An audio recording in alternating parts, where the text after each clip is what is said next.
true companion, Sacha Sathi by Swami Bodhraj Sahib. Wow. Dada J.P.Vaswani. This beautiful translation into simple chest English of a book by a Sindhi mystic will be welcomed by many who inspire to a life of fulfillment and freedom. The original work in Sindhi has been a constant companion of some of the Swami Bodhraj devotees who have found in these simple, direct teachings much which may help a person to unfold his own God-given dormant possibilities. Rightly says Swami Bodhraj, one cannot attain to God by the study of big volumes, study the books of the heart, for there is no scripture better than that. Mere knowledge of books is empty, hollow, cold, ineffective, but it may become an instrument of grace, a blessed and sacred power. When illumined by the light of love that shines in the heart, and when we yield our heart to God that He may make of it His very own, inseparate from His great mother heart, then our little house becomes as chalices, overflowing with compassion and love. Such hearts are needed to bring light and understanding and wisdom where there is darkness and ignorance. So may heaven descend on earth and man enter into the joy and freedom which belongs to the children of God. The pages of this book sparkle His sayings which will not lose their luster with the passage of time. Preface. O wise one, if you are pleased with a single point out of the hundreds presented herein, please think not harshly of this book. I have heard from my seniors a story. Once upon a time, a valuable jewel was offered for sale along with a mass of ordinary shell cowries, with the stipulation that the jewel would not be had apart from the shells. The result was that because of the virtue of the jewel, the accompanying shells too faced a fabulous price. Looking at the leaves and the twigs accompanying the flowers in banquet bouquet, I recollected what I had been told about appreciation in general. You may discover only 2 or 3 flowers in bouquet furnished in this booklet and litter of twigs and leaves, but do not condemn the bouquet because of this. Let the fragrance of the few flowers enliven your spirit and fresh your brain. Opening prayer. The Rad Mangla Charan. The radiant being to whose intelligence effulgence the sun shines, the light of learning burns in all creatures, the flame of intelligence kindles in the brains of human being, and every bit filled with one or the other virtue turns into a beam of knowledge. May that radiant being illumine the hearts of all of us with spiritual realization. The incarnation of God who turned half-eaten berries of billed woman, Kuberi, into ambrosial fruit, who wetted 3 handfuls of rice offered by Sudama with fruits of 3 pearls, who turned half-boiled rice of kurma into delicious precious gift, pricely dish, and who filled banana skins with the elixir of life in the house of Vidur, made that incarnation of God turn our hearts into a fountain of love and bestow immortal bliss on all of us.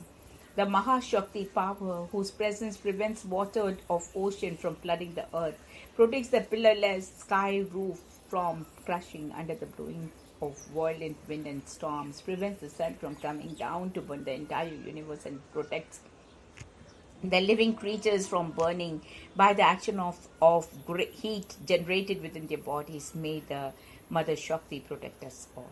The God who turns a drop of water in a coral into a pearl, who fills the tear's breast of would-be the mother with milk, who endows the flowers with fragrance, who fills the mines with precious metals, and who illumines skies, sun, moon, and stars without aid of oil or electricity. May that Lord bless us all in every way.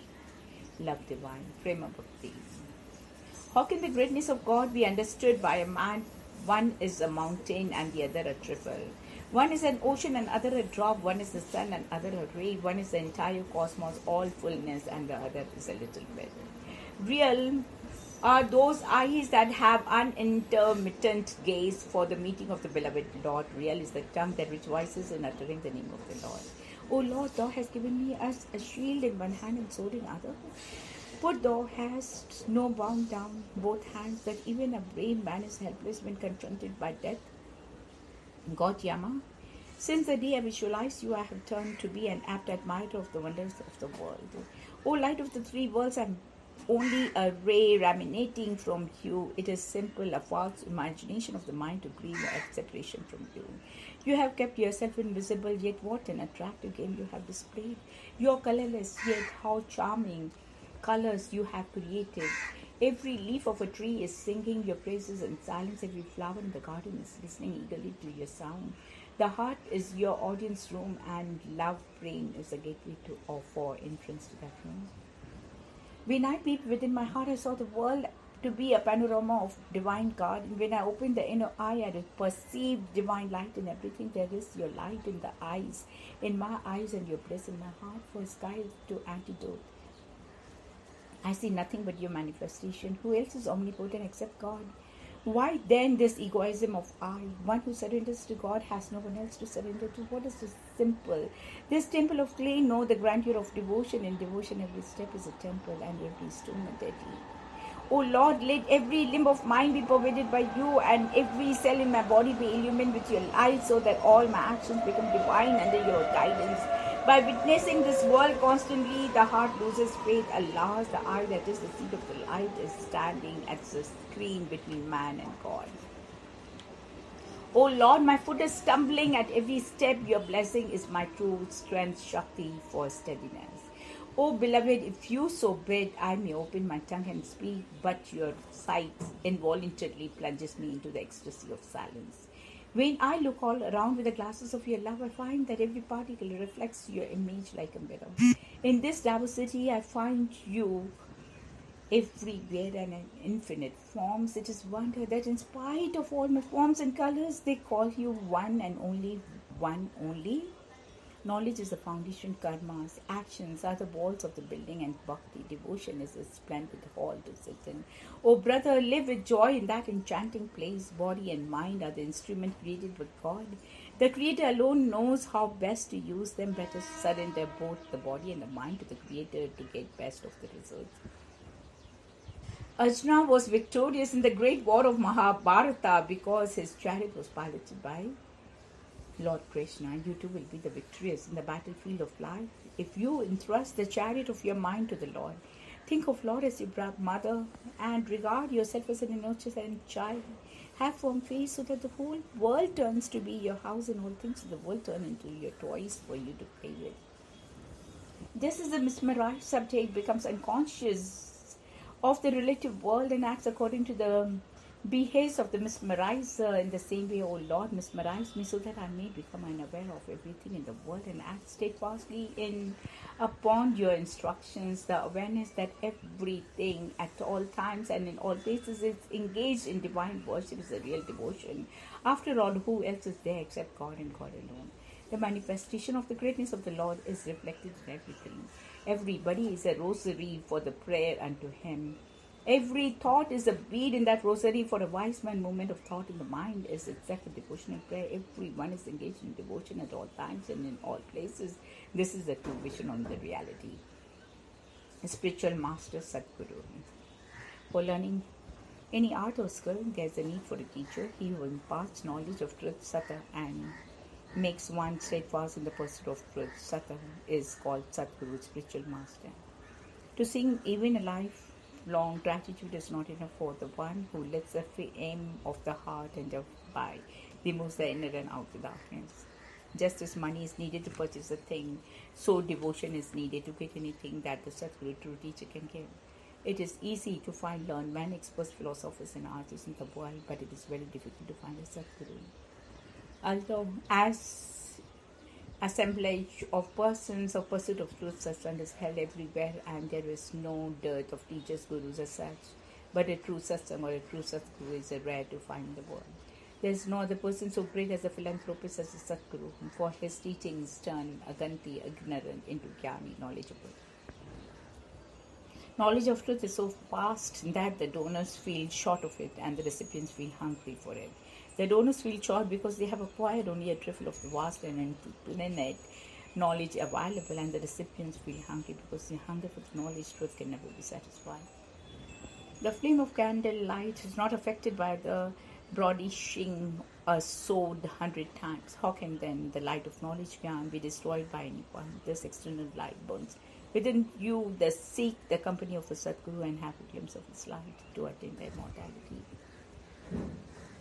He who sees self in Sadguru and surrenders to him profits truly thereby. He who feels separate from the Sadguru cannot profit fully. Repetition of the divine name, Nam Simran, Nam Japa. Cling firmly to the utterance of the divine name, even as a drowning man clings to a raft. That is the only way to swim over the ocean of worldly sorrows and frustration into the mind of one who forgets God.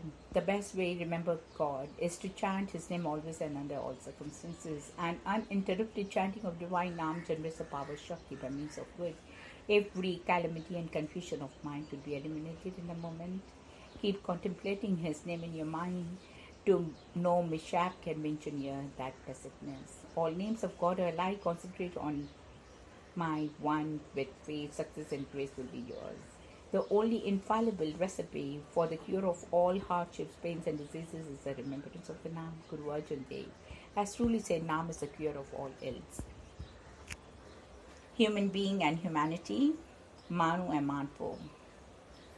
Just as the value of a diamond depends upon its luster, so does the value of human being depends upon the quantum of the humanity in him. What is it that you seek in a temple or a mandir? Better seek all that within. People praise fairies, but I praise man with humanity. No doubt a man is made of a handful of clay, but humanity raises him to a stage higher than angels. When the Creator desired to see the excellence of his own creation, he created man after his own image. The light which makes the sun and the moon and to shine, the stars to twinkle, lightning to flash, and all the things glitter, that light burns like a lantern within the human body. What man can achieve, no one else can. You see how helpless he is. What is man asked?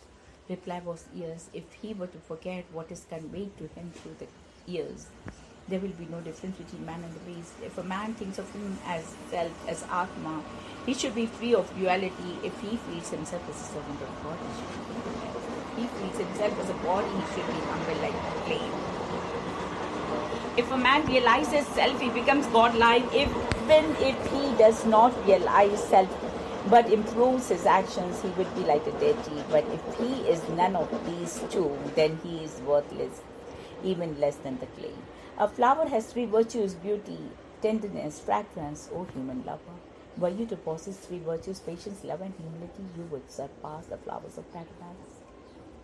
The fountains of elixir is within you, but it is sad that you go in search of a drop of it from door to door, like a madcap. He who has no desires, why should he seek for anything? He who is absorbed within himself, why should he look for happiness outside himself? The difference between a man and a beast is that man can speak and beast cannot. But if a man were always to speak sweetly, he would be more than an angel. What is your friend? Get pleased with your utterances. The art of speech lies in pleasing your enemies. Do not grumble that God has not given you this or that.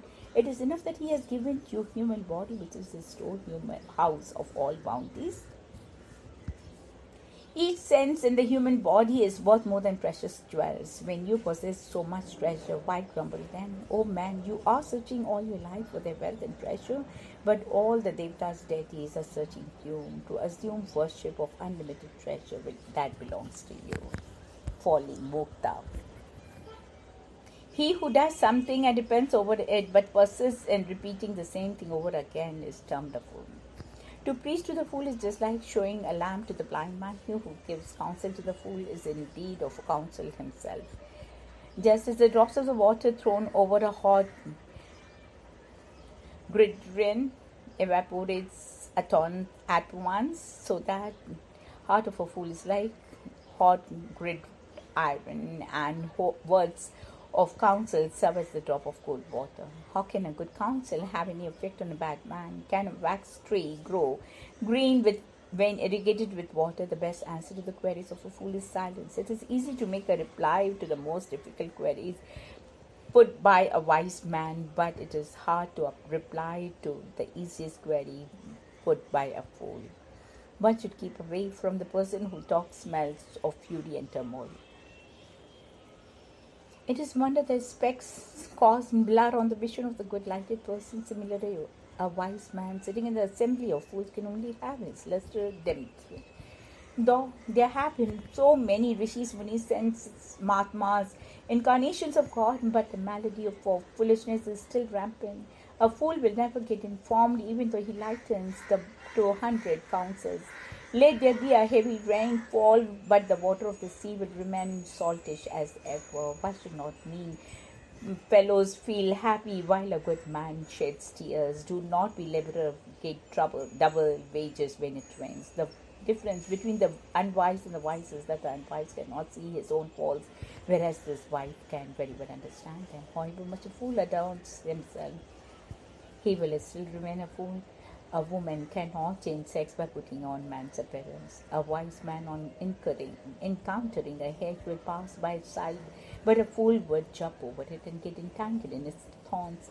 A jnani man of knowledge, by encountering difficulties or hurdles, will step aside from worldly path, whereas a jnani, ignorant man, will jump in between and get entangled. The heart of an ajnani, ignorant man, is like a sea from which the chaff of ignorance cannot get out. The heart of a jnani is like the threshing machine which throws aside the chaff and retains the corn of knowledge. How can a crow appreciate sweet song of the quail? How can a fool appreciate the counsel of a wise man? Their home that is run by servants will be devoid of health and happiness. Food should always be prepared neatly by the mistress of the house with her own hands. This is a good home where everything is kept in its own place. Things should always be kept at the appropriate places to be picked up easily when needed. It is better to suffer the misery of the exile abroad than to live in a house where the house lady's face is not smiling. Oh, mother, there is happiness in simplicity, health and cleanliness, and life salvation in service. Hence, instill the qualities of simplicity, cleanliness, and service in your ear to your children. Bequeath to your children that thing by any words. They remembered with gratitude their parents for all their life and keep their name. Lord, his bequeathing wealth cannot bring about the above effect, for wealth causes pride and leads to dissipation and indulgence in the sense pleasures. Oh, mother, if you desire that your children, when grown up, should sing your praises beneath in them, bequeath in them good and noble qualities like knowledge of scriptures and knowledge of self and God realization. The mother who imparts to her children the lessons of scriptures endows them with joys of the world and next domestic duties. Garaji Vartana. घर का कार्य.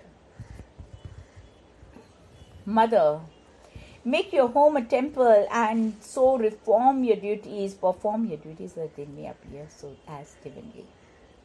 One who performs household duties divinely need not perform any other worship outside. O mother, regard family members as deities and perform the performance of household work as worship of deities. The spirit which animates your home performances determines whether you will attain joy or misery, salvation or bondage. The work done with this pleasure results in miseries of hell, and that done by joyfully results in pleasures of paradise. The love between the wife and the husband is real only when the minds unitedly turn towards God, who is eternally enshrined in their hearts.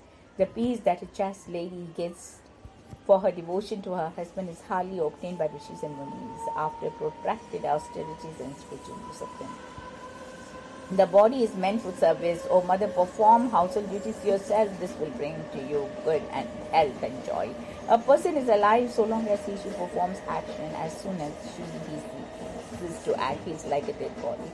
If you value your life, do all work with pleasure. Just as the key gets rusted when not put in use, so does not human body get diseased when not put to work. Use your limbs. If you have no work of your own, go and serve others. Wise men have said, better work free than not to work at all. The body keeps fit by doing some manual labor. A man who does not work is a burden not only on himself but on others too. It becomes wearisome for him to drag up his body. Oh mother, if you attend to the household duties like calmness, dusting, cooking, stewing, etc. as the divine service, so much so that your mind gets imbued with divine names, you will start hearing the sacred sound of Om while you move as ladle in the kettle and hear the sweet music of Soham from the boiling kettle containing rice. If you want to attend to the high level of Gyan spiritual knowledge while performing household duties, then create in yourself Baba's desire of a temple in your home and turn it into a real temple with your love and devotion. He who has no happiness at home feels the whole world to be a den of misery. He who has converted his home into a divine sanctuary will be immune from the sorrows and worries. God has endowed an individual with hunger and thirst so that he should work hard and keep happy in mind and body. It is self-evident for this that the work is to worship. The householder who works with pleasure and purity of heart is in no way superior to a sannyasi, if not superior. Good behavior, changal lachan, shubh gun. The difference between the paper flower and the garden flower is only this much, that a farmer is devoid of fragrance. A person devoid of courtesy and good manners is like a paper flower. The fruit of a tree, human life, is not wealth, knowledge, reason, or progeny. It is doing good to others that confers immortality. He who is good regards the whole world as good. Does not everything appear green to a person who puts on green glasses? Remember the saying of the Guru Arjan Dev, first purify your mind and then the entire universe will appear God to you. The virtuous man will never be proud. The branch laden with fruit will always bend low. To be humble, to speak sweetly, and to share food with others and the three qualities which raise a person to divine level. The handsomeness of a person depends upon not upon his complexion or ornaments, but bad or good manners. But on good manners. Handsome is that handsome does. A ring is worn in the left hand, although the right hand is more useful. The good man needs no external adornment. Right understanding and the right conduct are the only two adornments. Which is the greatest education? It is that which makes one aware of one's ignorance, which is the greatest ignorance. It is that which makes one feel he is wise. That day is the best on which good actions are done. That food is the best which is shared with others. The money is worth the most which is spent in the service of the poor and needy. That knowledge is fruitful which teaches humility. That man is wise who sees in every figure the handiwork of the maker. The painter is more praiseworthy than his paintings. Detach your mind from the worldly things and be absorbed in the contemplation of the Creator. Keep singing His praises and plunge into meditation of His glory. Oh brother, you need not discuss with anyone to make him realize his mistake. It is not of your concern to sit in judgment over others. It should be your effort day and night to give peace to the hearts of others. It is natural that a human being lays great value on three things: another man's wife, another man's wealth, and one's own knowledge. True wisdom lies in considering his own wife and his wealth as the best, and be contented with them, but not be proud of one's own knowledge. Instead, consider this as more wise and take a lesson from their experiences. If your desire to imbibe good virtues, better read and follow the biographies of great men. The life of great men all remind us how to make our life sublime. Deeds. Real living. Rahani, Rahan Sahan. It is not necessary to get reading of your horoscope to know your future. Look into the horoscope of your heart. If your intentions are good and thoughts are lofty, your luck must needs be good. Of what use is the flower that bears fragrance? Of what use is the speech which is not accompanied by the appropriate behavior? Knowledge without practice is just like the spectacle on the eyes of a blind. Words without deeds are abortive. Will the mouth to taste sweet by uttering the name of sugar? If a man reads 4 Vedas, 6 Shastras and the 18 Puranas, but if his conduct is not consistent with his knowledge, he is like a lamp that is not lit or a body that has no breath in it.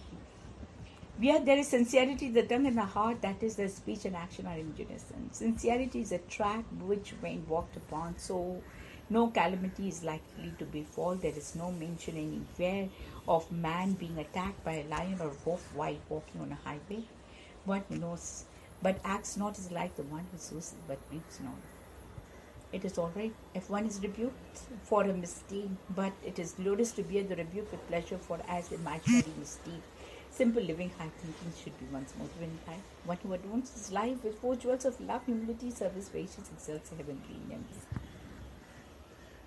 He who has tasted the sweetness of self-sacrifice will forget all other pleasures. Always keep your hand busy in some work and body warm with some activity, but keep your brain cool in the contemplation of God. Oh, brother, be like a flower, so that every man may raise you up to his eyes. Be not like a stone, so that anyone coming in contact may tumble down.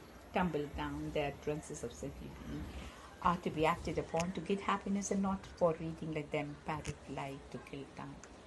Two sorts of person would not profit from life: one who had wealth but gave not in charity to the poor; the other those who had knowledge but did not act accordingly. Perfume gives out fragrance of its own accord. Virtuous men need no publicity. When you join a gathering of a person, do it with a motive not to relish pleasure out of it, but to please others, even at the cost of your own suffering. He who associates with this intent derives pleasure everywhere under all conditions. Herein lies the beauty of living. It lies in doing but not talking about it. What is unfruitful living? It lies in talking about a thing but doing nothing. Speak not ill if it is necessary, and eat not till you feel hungry. Be not so sweet in the world as to be swallowed by others like sugar. At the same time, be not bitter or rude, to be discorded like vinegar. Be sober but not sad. Be jolly but not mad. Oh, brother, do not believe any hearsay report, nor should you twit anybody about it. If you bear anything prejudicial against someone, reduce it to half, then again reduce it to 1/4. What remains need not be repeated. That means forget all about. Love and fellowship, pyar and milap. Pyar or milap. Wow, full of love. Love you, God. Love you, love you, love you. Only when the fingers come together that they lift the morsel to the mouth. It is not sufficient indication that only when the work is done in cooperation that it becomes possible to obtain the livelihood. The branch that gets separated from the main tree gets dried up and burned quickly. It is true that one who gets alienated from his true brotherhood can never prosper. Make a place for yourself in the hearts of all people. Be permeated like fragments in the flowers of humanity. Do not be a burden to anyone. Be an adornment to all. The grains that got separated from the heap of corn were grounded to flour. Same is tragedy of those who alienate themselves from true congress. Union does not mean coming together of bodies but of hearts. What does it matter if you construct a fine palace for your own residence? You would be a man only when you build a house of love within the hearts of your fellow beings. Love is the magic that turns a foe into a friend. It is a trifle for love to make a flower out of the thorn. A steel sword cuts one piece into two, but the arrow of love turns a twin into one. Too much familiarity leads to whittling down of affection and appreciation. The Bill woman residing in a forest of chandan trees has no other value of chandan except to burn it as a fuel in her kitchen. A mango tree grown in isolated place has no value. When it grows in a garden, it lends a beauty to itself and enhances the value of a garden. It is the virtue of fellowship. It is the common saying that even a dog is appreciated when it is in the company of its kindred. Fill your heart with love and affection. It is such a divine radiance that can change sorrow into happiness in a twinkling of an eye. I inquired what was the real recipe to please God. The reply was sweet tongue. Speaking sweetly wins the hearts of man. What pleases humanity must please God. O wise man, let your speech be sweet upon the core, so that every word of it may light up everything.